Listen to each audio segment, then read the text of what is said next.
Hello everyone, I'm here in front of St. Stephen's Green. This is the park in Dublin city centre. It's a lovely rectangular park and it's historical. It has been here for a very long time.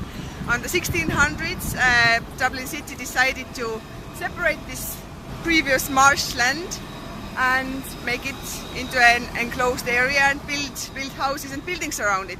Of course, these buildings that are around it now are not the buildings that were here before, because they were all built again and again. They are not from the 1600s, obviously, but the park has remained the same size that it was when it was first closed off in 1600s. But the park has, of course, changed, and it's really lovely place to go and sit when you're in Dublin after a long shopping day, for example, in the Crafton Street and all the other streets in the city centre, or if you're just wanting to have a little snack or sandwich and you don't want to sit somewhere inside when the weather is lovely like that, then St. Stephen's Green is the place to go for a little stroll and to sit and watch the ducks swim, for example. So after entering to St. Stephen's Green, there's loads of walkways every single way, and there's even the sign there, if you can see, it says walk this way. But before I walk this way, I'm going to show you this fabulous map of the St. Stephen's Green. And as you can see, it's quite big, because I am here right now, and there is two lovely little, I wouldn't call them lakes, they are more like little lochs or something like that. And on them there's a little wildlife area on the island and the bog garden, and in the middle there's this lovely Victorian display, Victorian floral display, and there's entrance on each corner of the park.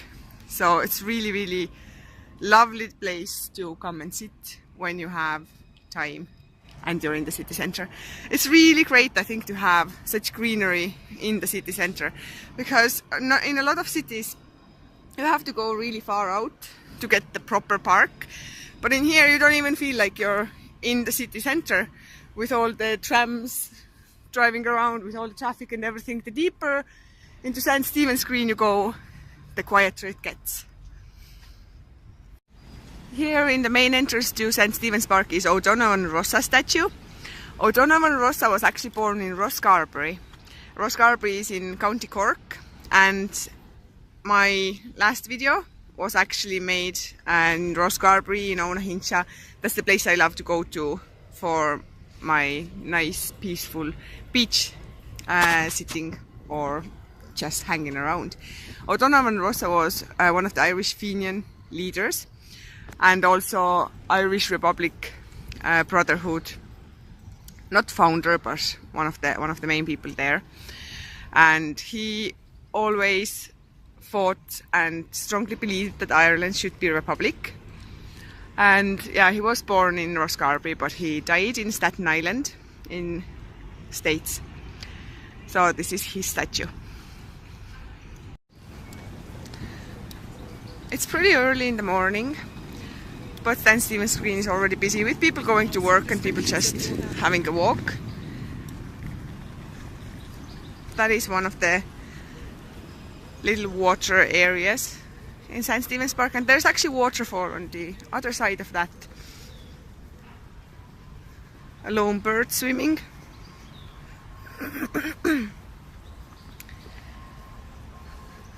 Isn't this lovely to have such greenery in the middle of the city centre? You can completely forget that you are not somewhere on the countryside. Hello ducks. I think he just said hello.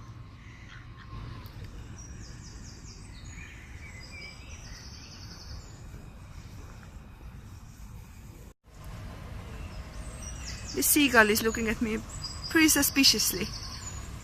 Probably wondering, why am I pointing this thing at him? Whoops. Yeah, I don't think that he wanted to make friends. He was like, get out of here. There's a swan coming as well.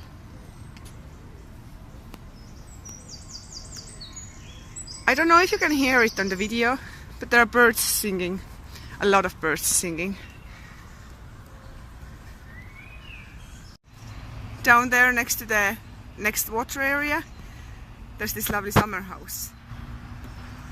That's pretty cool because even if it's raining, you can actually sit there and have fun.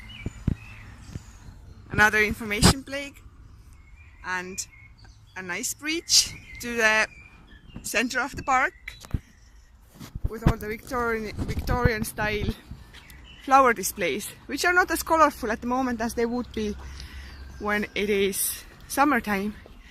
In the summertime it's really colorful. But look at the layout of this park. It really is a proper Victorian garden.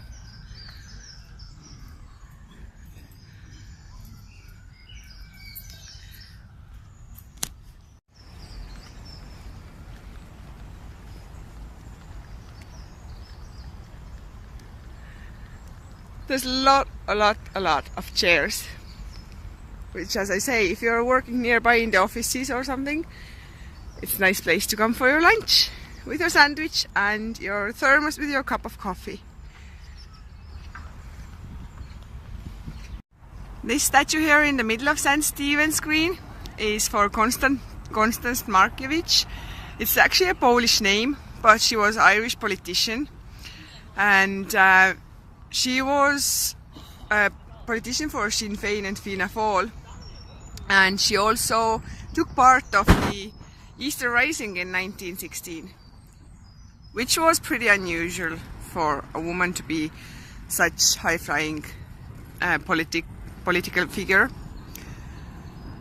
Well, after the Easter Rising, she was sentenced to death, but what happened is that this was reduced on the grounds of her sex. Her being a woman actually saved her from being executed.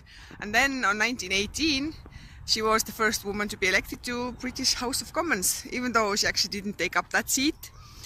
And she ended up being in Irish Parliament instead.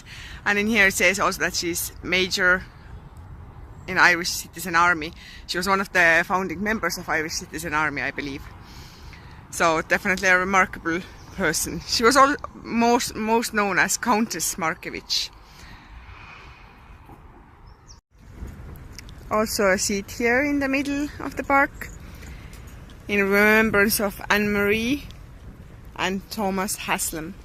And it says the seat is erected in honor of their long years of public service, chiefly devoted to the enfranchisement of the woman. Enfranchisement. I can't say this word.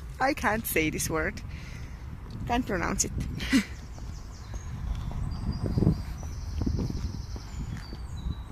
There's also a statue here of Thomas M. Kettle, who was also a soldier, a politician, a poet, as it says here as well. He was poet, essayist and patriot. And he died in the First World War on the Western Front on 1916, as it says here, 9th of September. And the writer James Joyce said about Thomas M. Kettle that he was his best Irish friend. So there's some extra information about that guy that you might have not known. And here is also a statue of James Clarence Mangan, who is perhaps pretty often described as the greatest poet of the 19th century. Pretty interesting statue. Here is also the statue of Lord Ardilaun, and this is actually Sir Arthur Guinness, and this statue is commemorating him because he was the one who gave St. Stephen's Green Park to people, made it to public park, made it to, well, not exactly what it is now, but he made it for people to come in, to have a walk. Before that, the place was surrounded by the wall and there was no entrance for the public to it. So yeah, this seated statue is actually overlooking the outside of the park, the Lewis line. Yeah, so very nice, very well made statue. See, there is so much more to St. Stephen's Green than just sitting down and eating your sandwiches. There's so many different statues, there's so much history in here. It is a place to come to when you're even a tourist and you want to look around. And, you know, there's like, I think 12 to 16 statues in here, which is pretty much. And if you know the Irish history, then there's a lot of statues here to people that had something to do with the Easter Rising 1916, when they tried to break away from the British rule and establish Ireland as the Republic. So definitely a really historic and really important place in many ways.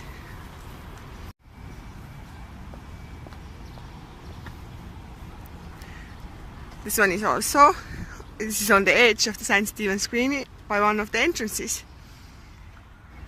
Superintendent's Lodge.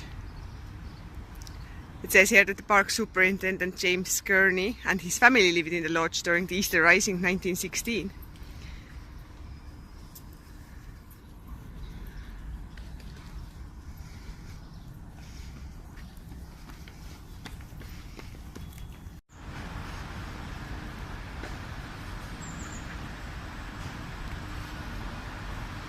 There's another statue down there. I think James Joyce does not need introduction, because everybody knows who James Joyce was. One of the greatest novelists of the 20th century. If you haven't read any of his books, you should, definitely. So yeah, James Joyce. On this bandstand that you see in here, on 1916 during the Easter Rising, there was a field hospital established in there, so when there was wounded, they took care of them there. And here is another statue. Surprise, surprise, another statue.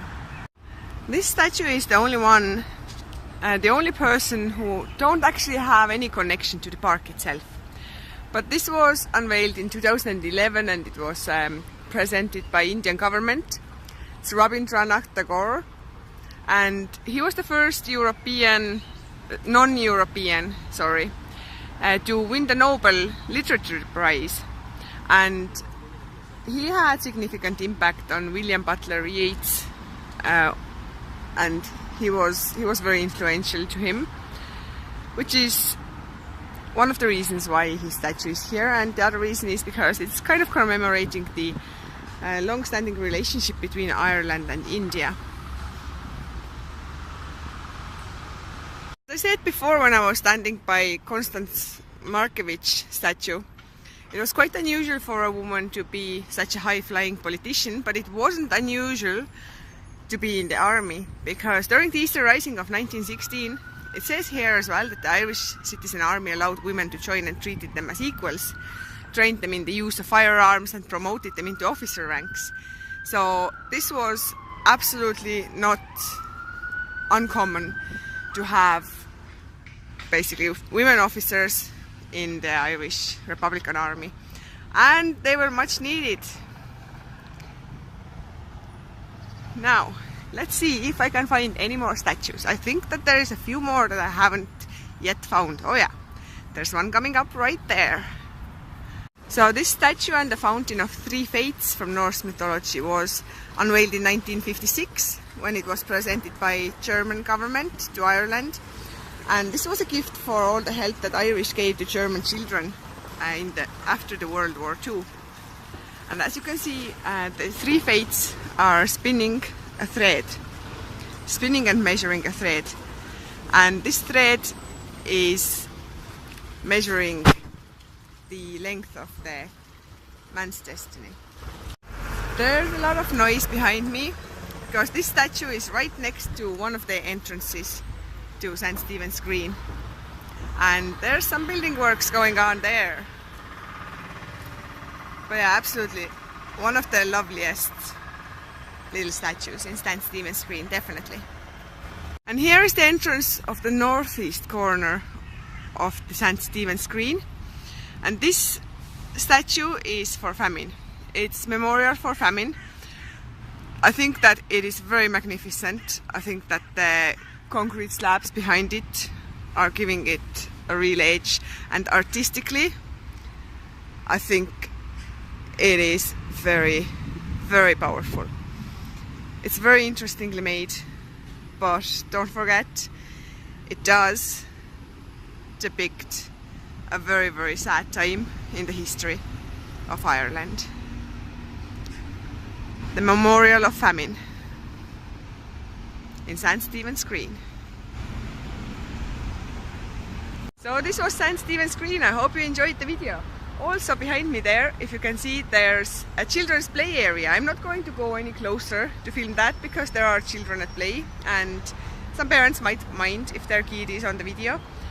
But that really shows that St. Stephen's Green is for everyone. It's for the families to have the day out, it's for the tourists, it's for anyone who wants to have the lunch break, anyone who wants to just have a nice walk in the greenery, in the heart of the city. Absolutely fabulous place to come and walk. So if you're coming here and if you have watched my video, you already know some of the statues that you're looking for. There's a few that I didn't show in the video, but I showed most of them. So there was a little history lesson as well. Enjoy Dublin, enjoy St. Stephen's Green, and I see you in the next video.